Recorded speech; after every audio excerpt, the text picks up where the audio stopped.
उधर वीर और विक्रम पहाड़ी के पीछे छिपकर कालभैर के सैनिकों की गतिविधियां देख रहे थे। दोनों समझ चुके थे कि सीधे किले पर हमला करना आसान नहीं होगा। कालभैर ने अपने साम्राज्य की सुरक्षा के लिए हर रास्ते पर सैनिक तैनात कर रखे थे। भैया, अगर हम यूं ही छिपते रहे तो कालभैर की ताकत बढ़ती जाएगी। अब ऐसा वार करना होगा कि उसकी नींव हिल जाए और खबर सीधे उसके कानों तक पहुंचे। आज उसकी सेना से नहीं भिड़ेंगे, पहले उसके हथियार और रसद खत्म करेंगे। जब सैनिकों की ताकत टूट जाएगी तब कालभैर का पूरा साम्राज्य खुद घुटनों पर आ जाएगा। दोनों भाइयों ने रात होने तक इंतजार किया।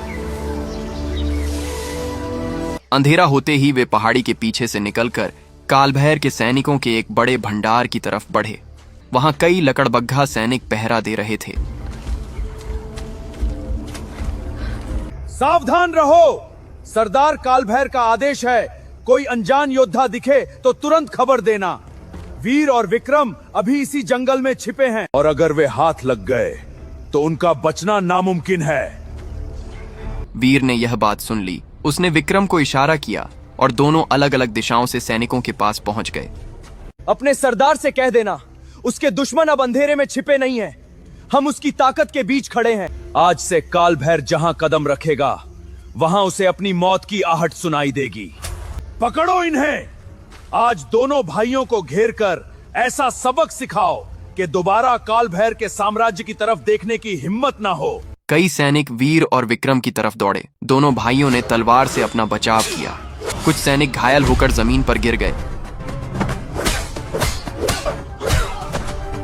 भैया, रास्ता साफ है। अब कालभैर की ताकत पर वार करने का वक्त आ गया है। वीर ने सिर हिलाया। दोनों तेजी से रखे हुए हथियारों को बेकार कर दिया।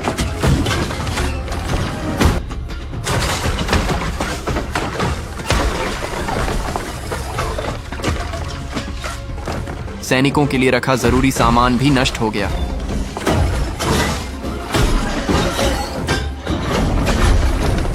ये दोनों हमारे हथियारों के भंडार तक पहुंच गए। जल्दी सरदार को खबर दो, वरना आज हमारी पूरी सेना की ताकत मिट्टी में मिल जाएगी।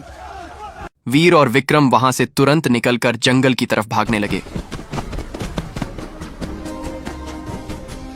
कुछ देर बाद यह खबर कालभैर तक पहुंची। सरदार, वीर और विक्रम ने हमारे हथियारों का बड़ा भंडार नष्ट कर दिया। सैनिक उन्हें रोक नहीं पाए, वे हमारी आंखों के सामने निकल गए। कालभैर गुस्से में अपनी गद्दी से उठ खड़ा हुआ। पहले मेरे भाई को छीन लिया, अब मेरी सेना की ताकत पर हाथ डाल दिया। अब मैं उन्हें ढूंढने नहीं भेजूंगा, मैं खुद जाऊंगा। जिस दिन मेरी तलवार उनके सामने उठेगी उसी दिन उनकी सारी अकड़ और बहादुरी जमीन पर पड़ी होगी। उधर वीर और विक्रम दूर जंगल में रुक गए। भैया, अब कालभैर खुद हमारे पीछे आएगा। लगता है हमारी चाल काम कर गई। यही तो चाहिए था।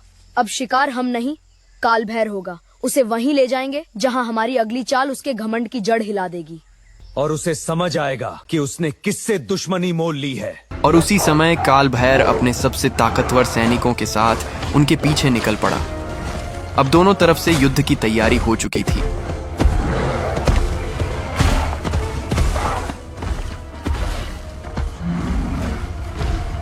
अगली भिड़ंत में कौन बचेगा, यही बड़ा सवाल था। आगे क्या हुआ जानने के लिए वीडियो को लाइक करें, फॉलो करें और कमेंट में पार्ट 15 जरूर लिखें।